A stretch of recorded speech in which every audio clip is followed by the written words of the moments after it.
안녕하세요, 크리틱스컷입니다. 정말 오랜만에 인사드리게 됐는데요. 한 거의 반년이 넘은 것 같은데 제가 그동안 이제 현생을 사느라 바빠가지고 이렇게 오랜만에 들어오게 된 점 좀 사과를 드리고, 이제 오늘의 주제는 이제 매드맥스 시리즈 신작이 나왔죠. 퓨리오사가 왜 흥행을 좀 부진하고 있는지 그거를 이제 파헤쳐 보려고 합니다. 저는 짬을 내서 오랜만에 외출을 해가지고 지난 주말에 아이맥스관에 다녀왔는데요. 다 보고 나오자마자 저랑 이제 크리틱스컷 팀원분은 되게 아주 좋다, 영화가 정말 재밌게 봤다, 이렇게 얘기를 하면서 나왔는데 그런데 왜 전편에 비해서 흥행 성적이 안 나왔는지는 좀 알 것 같더라고요. 그래서 그 부분을 얘기해 보려고 합니다. 일단 첫째로 기대와 다른 속편이라는 점이 전 문제인 것 같았어요.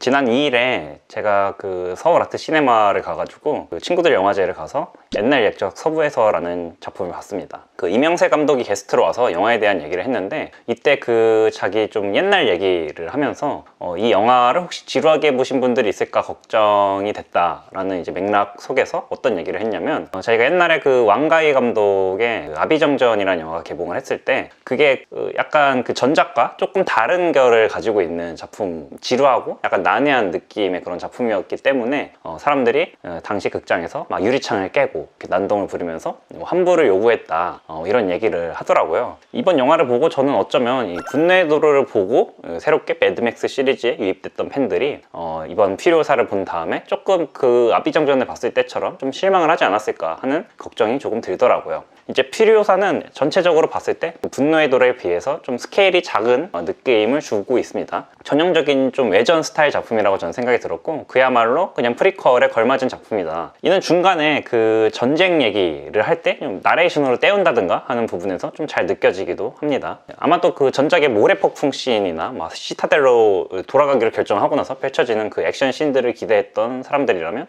다소 클라이맥스도 약하지 않나, 이런 생각도 들게 하는 부분이 있고요. 또 전작이 이 모든 인물들이 다 이렇게 한 곳에 집결이 돼가지고 이렇게 빵 터트리는 플롯의 쾌감이 있는 작품이라면, 이번 이야기는 주요 인물이 결국 그 두 사람으로 이렇게 축소가 되는 하나의 복수극에 가까운 이야기이기 때문에, 이 전쟁 이야기 같은 경우는 뭐 예산 때문에 자른 건지 뭐 이유는 잘 모르겠지만 어쨌든 큰 틀에서 아예 불필요한 이야기였다는 느낌도 받습니다. 그게 이 영화를 전작과는 다르게 조금 소품처럼 느껴지게 하는 원인이 된다, 이렇게 생각이 들고요. 또 이제 전작 같은 경우가 심플하게 단순하게 직진했다가 이렇게 돌아오는 이야기 구조를 가지고 있다면, 이번 이야기 구조는 무슨 웨스 앤더슨 영화도 아닌데 자잘하게 챕터를 나눠가지고 중간중간 이렇게 멈추는 순간들이 있는 그런 이야기였는데요. 덕분에 저도 이번 영화를 보면서는 그 전작을 봤을 때랑 다르게 좀 중간중간 생각할 시간도 갖게 되고, 자연스럽게 이 어떤 매력적인 세계와 그 세계 안에서 펼쳐지는 액션에 대해서도 약간 의구심을 품는 순간들이 분명 생기긴 했습니다. 예를 들면은 그 전작은 목적이 임산부를 되찾는 것이었으니까는 그렇다 쳐도, 이번 작품 같은 경우는 그냥 뭐 양배추라든가 이런 식료품을 빼앗기 위해서 이렇게 전투를 벌이는 건데 왜 저런 공격밖에 하지 않을까, 기타 등등 뭐 이런 생각들이 들기도 했고요. 이제 좀 영화 외적인 악재로 넘어가 볼게요. 저는 이것도 상당히 중요한 요인이라고 생각이 드는데요. 여기에 대해서는 외신에서 잘 정리한 기사가 있어가지고 그 스크린 렌트에서 썼던 그 기사를 가지고 10가지 이유를 한번 정리해 보려고 합니다. 첫 번째로 매드맥스 프랜차이즈 자체가 뭐랄까 엄청 흥행하는 그런 프랜차이즈가 아니라 조금 틈새 시장적인 측면이 원래부터 있었다는 걸 지적을 하고 있더라고요. 1편 같은 경우는 그래서 사실상 독립 영화여서 저예산이어가지고 기록적인 흥행을 기록을 했던 것이지, 사실 전작인 그 분노의 도로 자체도 평가도 좋고 흥행도 많이 됐긴 했지만 사실 예산이 너무 높게 잡혀있던 작품이었어가지고 막상 그 뭐랄까 수익 자체는 거의 내지 못했다는 점 지적을 하고 있고요. 또 두 번째로 원래 속편 자체가 흥행이 힘들다는 점도 지적이 됩니다. 특히 이 프리퀄 같은 경우는 어떻게 생각하면 결말이 정해져 있는 이야기를 그냥 펼치고 있는 것이기 때문에 관객의 흥미를 유도하기 조금 어렵다는 점이 지적이 되고요. 또 이제 약간 어려운 용어인데요, 이 4사분면 영화가 아니라는 점도 지적이 되고 있습니다. 이 4사분면이라는 게 뭐냐면은 크게 관객의 어떤 타겟층을 남자와 여자로 나누고, 그걸 또 다시 이렇게 연령별로 25세 이상 그리고 25세 미만으로 나누는 건데요. 이 주말 시청 관객층을 미국의 경우에 살펴보면은 대부분의 경우 한 73% 정도가 18세에서 35세 사이에 있는 남자로 나왔다고 합니다. 그러니까 이 4사분면에서 이 여자 쪽은 거의 다 버리고 시작을 했다는 거죠. 또 네 번째로는 이 전작인 분노의 도로가 거의 벌써 9년 전에 개봉했다는 점, 정말 믿기지 않으시죠? 하지만 어쨌든 히트 영화가 있으면 향후 한 3, 4년 내에는 내는 게 어떻게 보면 정해진 법칙 같은 거거든요. 근데 그거를 거의 2배 넘긴 시점에서 개봉을 했기 때문에 이 시기가 너무 좋지 않았다. 그리고 5번째, 이 스타 파워가 좀 부족했다라는 점도 꼽고 있는데요. 아냐 테일러 조이랑 크리스 햄스워스가 둘 다 어떻게 보면 스타이긴 하지만은 이 아냐 테일러 조이 같은 경우에는 기존에 어두운 좀 저예산 영화로 명성을 얻었던 거고, 주연을 맡았던 큰 영화들은 대부분 흥행에 실패했다는 점, 그리고 크리스 햄스워스는 인기 배우이긴 하지만은 기존에 성공했던 이 마블 영화가 사실은 어떤 토로라는 캐릭터가 더 중요한 영화였지, 이 햄스워스 자체가 무슨 티켓팅 파워가 있는 배우라는 점이 입증되진 않았다는 점,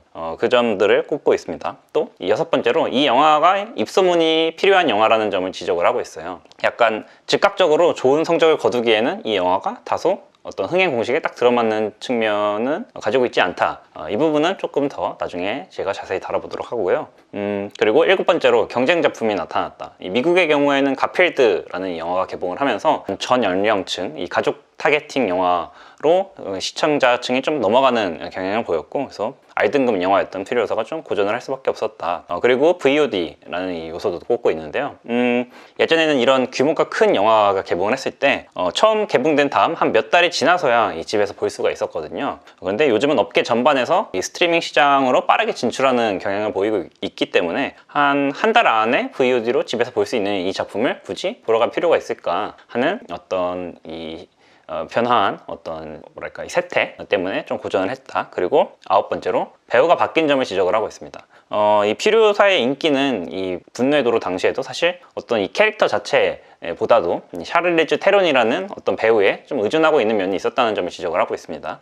이건 마치 기사에서 인용을 하고 있는 건데, 올든 에런 라이크가 한솔로라는 작품에서 아무리 한솔로 연기를 잘 해도 무언가 찝찝하다 라는 것처럼 이것도 그럴 수밖에 없었다, 이렇게 얘기를 하고 있고요. 또 마지막으로 이 업계 전반에 걸친 위기가 이 영화에도 작용을 했다라고 지적을 하고 있는데요. 뭐 예를 들면 이 마담 웹이나 아니면 최근에 개봉한 그 고스트버스터즈, 그리고 아서 더 킹, 이런처럼 이 많은 고예산 스타들이 출연하는 스튜디오 작품들이 최근에 개봉을 했다가 많이 말아먹고 있는데요. 이 올해부터도 뭐만 그런 게 아니라 사실 코로나 이후에 이 영화 업계 전반이 어떻게 변해 왔냐면은 예산이 되게 부풀려진 감이 있어요. 그래서 손익분기점이라는 것 자체가 상당히 높이 올라간 상태에 있고, 사실 퓨리오사도 거기에 예외는 아니었다. 그리고 기본적으로 이 속편이나 리부트 하는 게 요즘 헐리우드에서 유행이다 보니까 관객들이 거기에 대해서 조금 환멸감 같은 걸 느끼고 있는 게 아니냐 하는 지적도 하고 있습니다. 영화 외적 얘기는 이 정도로 하고, 다시 영화 내적 얘기로 돌아와 보면요, 사실 이 영화 서사는 프리퀄임에도 불구하고 다소 관객의 기대를 좀 예측을 배반하려는 그런 경향을 보이고 있어요. 예를 들면 이 퓨리오사의 기계파를 갖고 관객과 벌이는 게임이 하나의 예시라고 할 수 있겠는데요. 전작을 기억하는 관객이라면 누구나 다 이 퓨리오사가 기계파를 가진 사람이라는 걸 알고 있죠. 그래서 이 캐릭터가 어떻게 해서 팔을 잃고 대신 기계팔을 부착하게 됐는지에 굉장히 관심을 갖고 이 프리퀄을 보게 됐을 겁니다. 제목부터 퓨리오사니까요. 영화는 초반부터 대놓고 복선을 깔아놓기 시작합니다. 일단 처음 돌아갈 길을 그 약간 팔에 문신하는 장면이 나오잖아요. 그 다음엔 이 문신을 리투스한테 들키기도 합니다.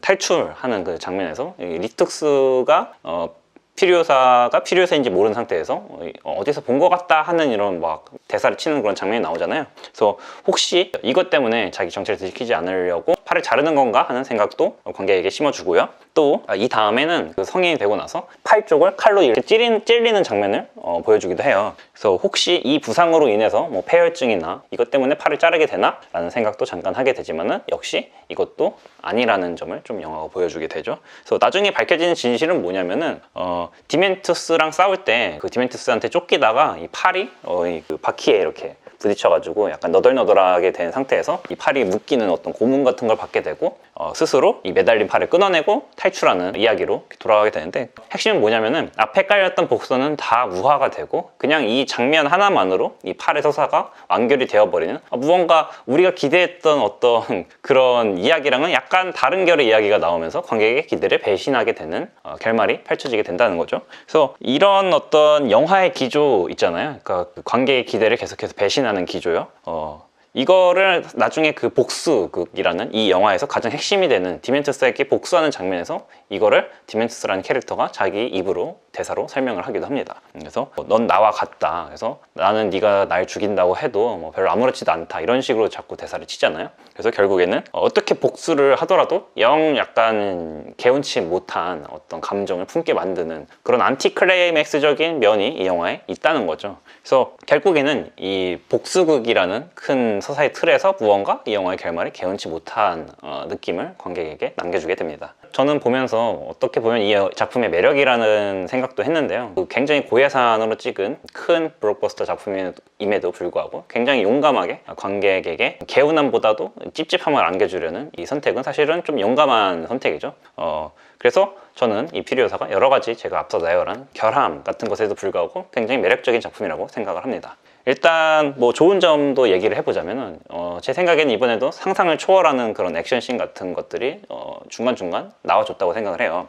저는 SF라는 이 장르는 결국 아이디어가 제일 중요한 장르라고 생각을 하는데요. 이 전편과 또 이전 3부작에서 보여주지 못했던 액션씬들을 이번에 조금 더 완결성 있게 다시 보여주는 듯한 액션씬들이 좀 나와주지 않았나. 예를 들면 이 글라이더가 나와가지고 이 공중에서 이 차를 습격하는 장면이라든가 그런 부분들이 좋았고요. 또 이 무기농장에서 그 단 둘이서 휩쓸고 다니는 그런 어떤 액션을 펼치는 장면도 물론 하이라이트이긴 하지만 저는 조금 더 좋았던 거는 이 고요함 속에서 이 자살폭탄 그 미션을 펼치는 그 광기가 나오는 그 임모탄조의 첫 등장 장면이라든가 혹은 그 어린 피리오사가 그 옥토버스 무리 아까 제가 말씀드렸던 그 글라이드 액션씬이 나오는 장면이죠. 거기서 휘말리는 그 전체 액션 씬들 그 부분이 아주 저는 인상적이었다 이렇게 말씀을 드리고 싶고 이제 전자 액션씬 같은 경우는 말하자면 디멘투스라는 그 가짜 광기가 임모탄 조라는 진짜 광기 우리가 또 익히 알고 있는 이 캐릭터가 처음으로 다시 등장하는 이 반가운 씬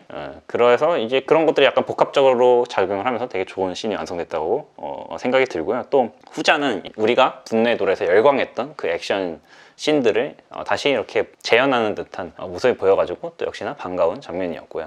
또 아쉬웠던 점 한 가지를 말씀드리면 매드맥스 세계가 그 자체로 매력적인 세계이긴 하지만 시타델과 다른 두 요새들 주변에서 프리퀄은 조금 확장을 시켜주는 부분은 부족하지 않았나. 그게 좀 아쉬웠습니다. 이를테면 이번 작품에서도 맥스가 잠깐 카메오처럼 한 장면 출연을 합니다. 저는 맥스 같은 방랑자는 왠지 이 시타델이라는 이 세계가 아닌 황무지의 전혀 다른 곳에 있는 다른 기상천외한 장소에서 또 여행을 펼치고 돌아왔을 거라는 그런 이제 상상을 하곤 했는데요. 피리오사를 보면은 그 조지 밀러가 지금 후속작으로 계획 중이라는 그 맥스를 주인공으로 한 프리퀄 같은 경우도 역시 이 시타델이라는 공간을 벗어나지 못하는 이야기겠구나 라는 생각이 들어서 조금 김이 빠지는 면이 있었습니다. 또 생각해보면은 사실 분노의 도로에서도 그 맥스가 자꾸 꾸는 꿈 같은 거 있잖아요. 악몽 같은 플래시백 거기서도 사실 임묘탄조가 잠깐 등장을 하는 그 다음에 아이가 죽는 장면이 나오고 이러기 때문에 뭐 그 프리퀄에서 시타델이라는 장소가 다시 나오는 건 어떻게 보면 정해져 있는 스승이라고 할 수도 있겠지만은 만약에 조금 이 시타델 3부작이라고 제가 임시로 이름을 붙이자면 이 시타델 3부작이 마무리된 다음에는 조금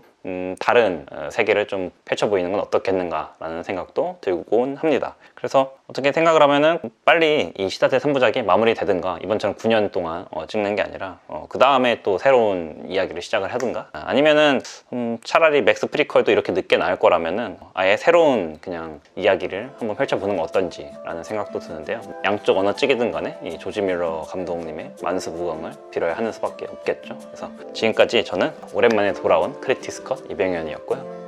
이야기가 재밌으셨으면 좋아요, 구독, 그리고 알림 설정까지 부탁드립니다. 저도 최대한 빠르게 이번엔 돌아오도록 노력하겠습니다. 감사합니다.